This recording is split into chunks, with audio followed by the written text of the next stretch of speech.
Bapa dan Putra dan Roh Kudus. Amin. Allah yang penuh kasih.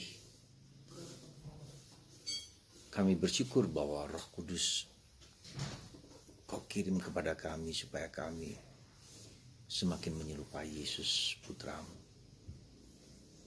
Dan sebagai dibimbing untuk mengikuti apa yang sungguh-sungguh menjadi kehendak Allah.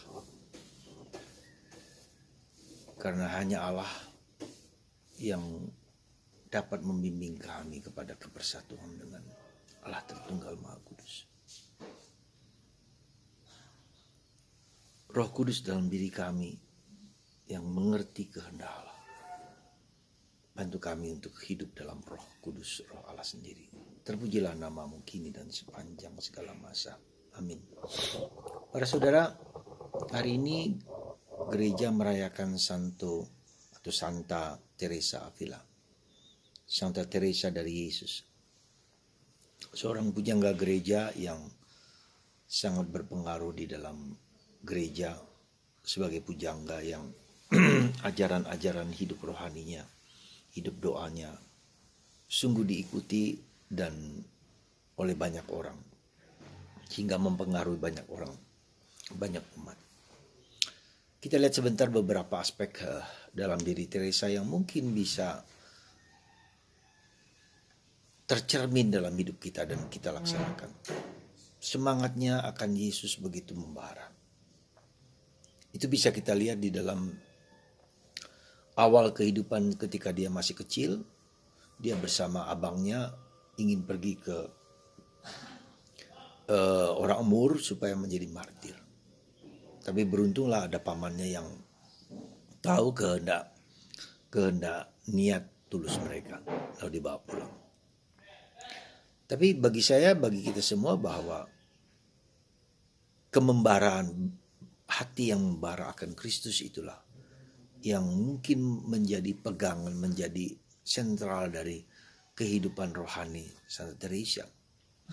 Maka ketika dia masuk biara Karmelitas di Avila, maka di situ dia merasa hidupnya tidak terpenuhi karena begitu banyak anggota dalam biara yang kecil, sehingga akibatnya mereka harus mencari makan sendiri, ya, mencari banyak kelemahan-kelemahan dan keterbatasan dan kekurangan, sehingga akhirnya dia terus mencari meskipun dia juga tergoda untuk mengikuti kelemahan-kelemahan komunitas. Tapi Tuhan memang telah menangkap dia. Dia diberi sakit dan ketika dia hampir mati, sudah ada di peti jenazah, dan dia bangun. Dan Santo Yosef dia rasa yang membangunkan dia. Dan itulah awal dari pertobatan, awal dari pembaruan hidup Teresa Avila di sekitar umur 50-an.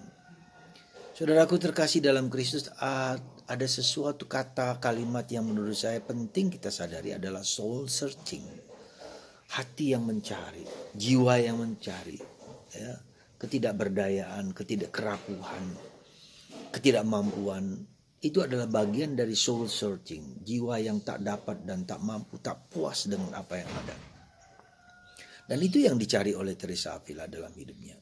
Dan itu pula yang sebetulnya kalau mau jujur adalah tanda dari hidup kita bahwa kita harus mencari sesuatu yang Allah, yang dapat memuaskan dahaga batinnya.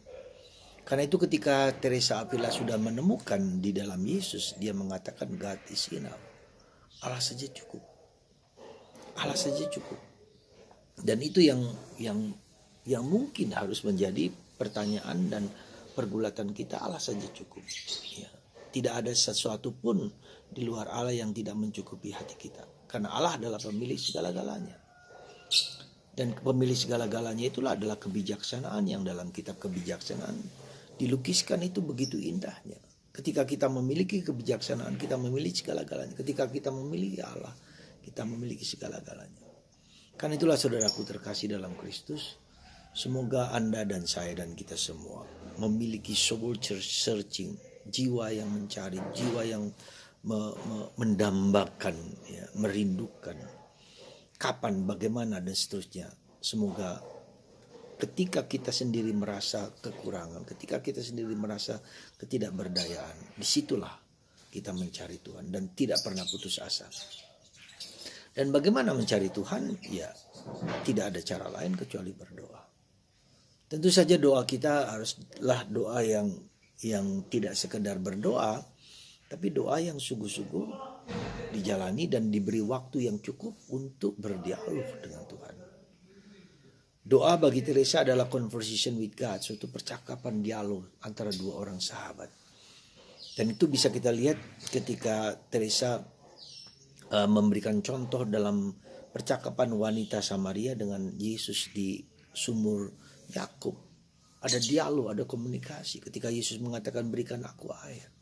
Aku tak punya apapun untuk memberikan kepadamu, dan engkau tidak layak, dan engkau adalah orang Yahudi dan orang Samaria. Ada satu benteng yang tidak bisa mereka lalui. Tapi Yesus mengatakan, kalau engkau tahu siapa yang akan memberikan air hidup, living water, ya. Dan saudara, kita butuh living water, kita butuh air hidup, air sejati yang tak akan pernah haus kalau kita minumnya. Semoga Anda dan saya memiliki kerinduan, memiliki dorongan untuk mencari air hidup, air yang tak akan habis, air yang tak akan kekurangan ketika kita mendapatkan Yesus, bertemu dengan Yesus. Semoga Anda semua bertemu dengan Yesus dan kita semua bertemu dengan Yesus dalam kehidupan kita sehari-hari. Tuhan memberkati Anda dan semoga berkat ini melimpah dalam diri Anda semua dan Anda mencari Yesus di atas segala sesuatu. Tuhan memberkati Anda semua dalam Bapa, Putra, dan Roh Kudus.